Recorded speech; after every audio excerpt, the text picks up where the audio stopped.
Sanibonani, welcome back to enye video. Ngiyabonga kakhulu for coming. Ngakhohlwa ukusubscribe, ulike video, share video as well as ubuka ama-ads. Now guys, asiqhubekeni ngodaba likaMac G noMinnie Dlamini.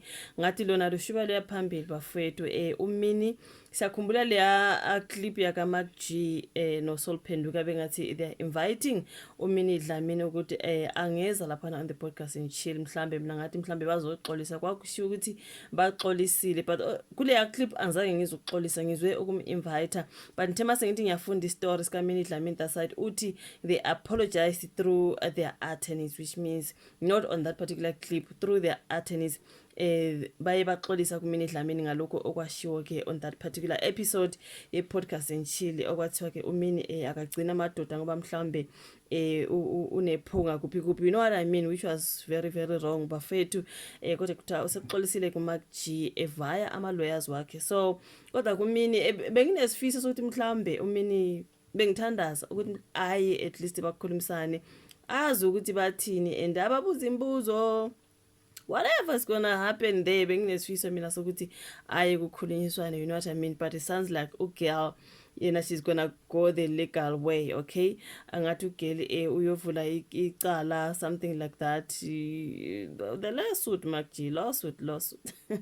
You know what I mean. So indlela aphendule ngayo Minnie Dlamini, ngibonile statement sakhe side 2 pages into kanjalo bafethu. Lana babhaleka isolezi bethu yayishubisa uMinnie Dlamini indaba yenhlamba kaMac G. So Minnie Dlamini ulinde uMacGyver Mac G ukuba baxolise ngaphambi kokuba aphefumule ke ngodaba osokuphela amasonto ambalwa lusematheni. Uye wamlinda ngempela ukuthi axolise. Uthe masixolisile wa release lesa statement esokuthi nje yena she's taking the legal route, you know what I mean. So ke umethuli ohlelo ke no i-podcast ngishili kuMac G usezehlise waxolisa kuMinnie Dlamini ngenkulumo eyasusa umsindo ke ayisho ngaye ke. So umsindo usuke esiqeshini sasemasontweni adlule, just in case sinomuntu mhlambe oye wayimisa yonke lento, mhlambe you bump into only this particular video and you do not know ukuthi sikhuluma ngani. So umsindo wasuke esiqeshini sasemasontweni adlule lapho Mac G income khona uMinnie ngokuthi muhle, wasebuza ukuthi kungani ehlile ukugcina umuntu wesilisa esisho ukuthi ama-relationship wakhe awalast, abantu besilisa bayafika bayadlula, you know what I mean. Yaba kanjalo leyo ndaba wase mention ukuthi mhlambe ke inanasi yakhe iyanuka, washo kanjalo uMac G lapha nabelo kubebuzana ukuthi why umunye maybe it's this, umunye maybe it's that. uMac G wavula umlomo wakhe wathi mhlambe ke her coochie smells, this is what he said. Yabankulu ke leyo ndaba bafethu, ngase ngizokuthiwa ngathi uzobizwa naseparliament uMamlitsi ke u1010 ngathi hayibo kanti inkulu kangako nje vele le ndaba, you know what I mean. Kodwa ke bathe kule episode sibonile nje bekhuluma ngokuthi no, they have nothing against uMinnie Dlamini, so bazocela ukumema ke on the show. She's very much welcome nguMac G no Solo, no Ghost Lady of course esayitini, you know what I mean. But ke uMinnie Dlamini waphendula ngestatement esingaka ke mtakaba ngestatement esingaka, okay, 2 full pages, okay. So esiqeshini sangomsombuluko kontambama ke uqale ngokubonga abantu abamesekayo kulamasonto edlule, wathi baningi abathandazela ukuthi awe ubeselandela ngokuxolisa kubo bonke abesifazana abangababukeli bohlelo lwakhe i-podcast and chill abaseningizimu Afrika abangaphathekanga kahle ngokuphawula kwakhe. So kwangeyona inhloso yami uthi uyazi asizithi izinto ngoba sifuna ukuxipha abantu, ngithanda nokumema kuMinnie Dlamini, ngifuna ukumumema ohlelweni, wamkelekile ukuze ohlelweni lento iqale ohlelweni asiyiphethe khona lana, kunezinto azisho ngami nami kunengazisho ngaye, wathi asivaleke ukinaphakade kusisho Mac G. So uMinnie ke wakhipha istatement ke zwakalisa ukushaqeka nobuhlungu abhekene nabo nxa yenkulumo ke leya ekaMac G. Wathi ngifuna ukucaca ukuthi angikaze ngiphawule noma ngikhulume kabi ngalomlisa. You know why? Kukhona abantu kade bethi uMinnie wakhuluma kabi, abanye bethi wakhuluma kabi ngokhune. Abantu nabo when they want to make excuses for Mac G, they're talking about how she spoke bad about Ukhune, how she have said bad. Like I did not know, mhlambe bengalandelela, I've never saw that.